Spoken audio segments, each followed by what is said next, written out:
Salam dan bahagia adik-adik pelajar seluruh Indonesia. Gimana kabar kalian hari ini? Semoga kita selalu dalam keadaan yang sehat walafiat.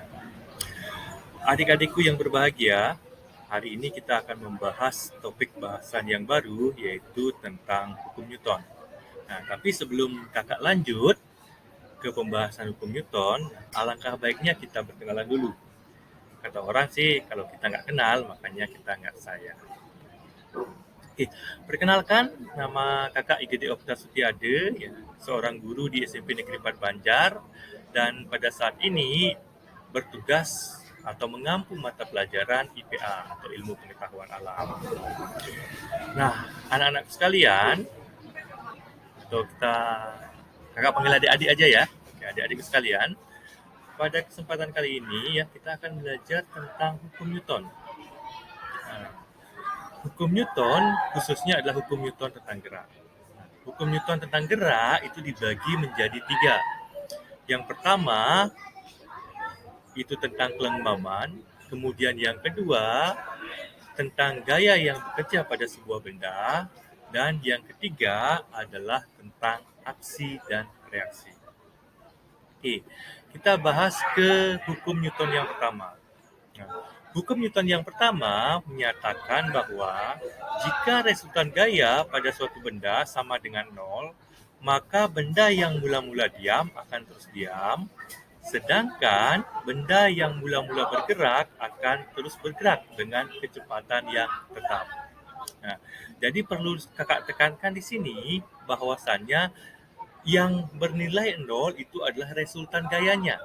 Jadi bukan berarti pada benda itu tidak dikenakan gaya.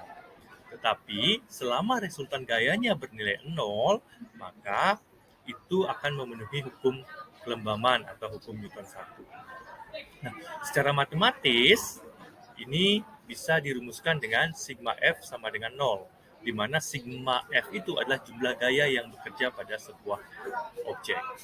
Nah, contoh dari penerapan hukum Newton 1 ini sendiri, misalnya nih, kalau kita sedang bawa mobil, terus tiba-tiba di depan kita ada orang yang nyebrang, maka kita akan menginjak rem secara mendadak. Ketika kita menginjak rem secara mendadak, maka tubuh kita akan terdorong ke depan. Ini adalah salah satu akibat dari hukum kelembaman, yang dimana badan kita itu cenderung untuk bergerak ke depan. Yaitu tentang hukum Newton 1. Nah, sekarang mari kita lanjut ke hukum Newton 2. Di hukum Newton 2 itu membahas tentang gaya yang bekerja pada sebuah benda.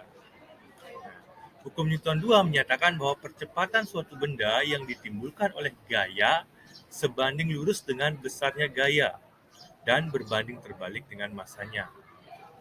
Nah, secara matematis itu dirumuskan dengan sigma F sama dengan M kali A, di mana sigma F itu adalah jumlah gaya yang bekerja pada benda atau objek, sementara M itu massa benda, A itu adalah percepatan yang ditimbulkan oleh gaya.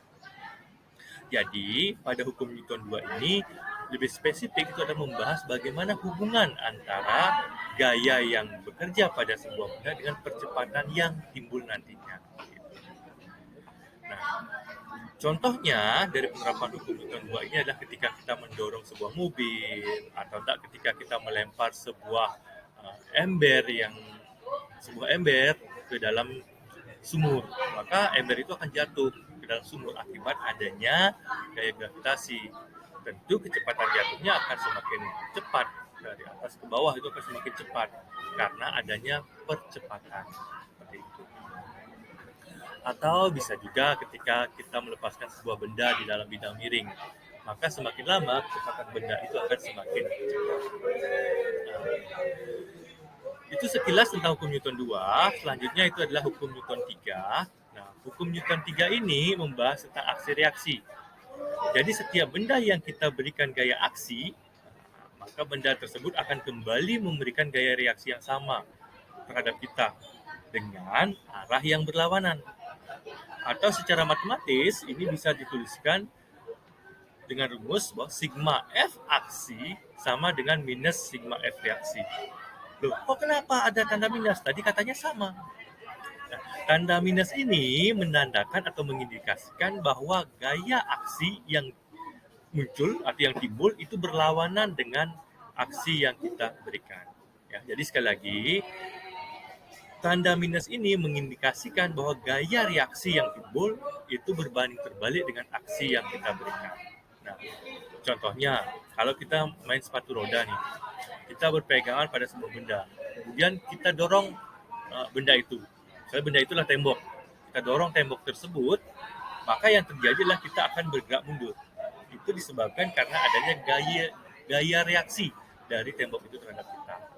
Nah, contoh lain, ketika kita bertepuk tangan, maka tangan kita akan merasa sedikit sakit. Nah, itu disebabkan karena adanya gaya aksi dan reaksi. Contoh lainnya, misalnya hari Senin nih, kita upacara bendera. Nah, ketika upacara bendera, kita akan berdiri lama. Kaki kita akan terasa pegal. Nah, itu disebabkan juga karena kita memberikan gaya aksi kepada bumi, bumi memberikan gaya reaksi kepada kita. Makanya kaki kita akan terasa pegal. Seperti itu.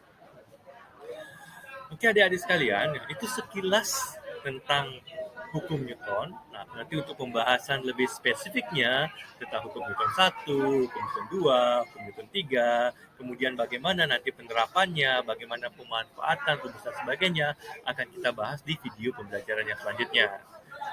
Nah, adik-adikku sekalian, sebelum kita mengakhiri, ada sebuah kata atau sebuah quote dari Dr. Wayne Dyer yang berbunyi bahwa don't sweat the small stuff, it's all small stuff. Kalau didefinisikan atau diartikan ke dalam bahasa Indonesia, kurang lebih artinya jangan membesar-besarkan hal yang kecil atau jangan membesar-besarkan masalah yang kecil. Semua masalah itulah masalah yang kecil. Jadi seperti itu. Ini sangat bermakna bahwasanya kita jangan sampai membuat sebuah atau menjadikan sebuah masalah kecil menjadi beban dalam hidup kita. Apalagi ketika belajar IPA itu jadikan sebuah beban, jangan. Mari kita belajar IPA itu dengan fun, belajar IPA itu dengan menyenangkan. Baik adik-adikku sekalian, demikian dulu untuk pertemuan kita kali ini. Nanti untuk selanjutnya, sekali lagi kita akan membahas lebih dalam lagi terkait dengan hukum. Baik adik-adikku, sekian dan sampai jumpa.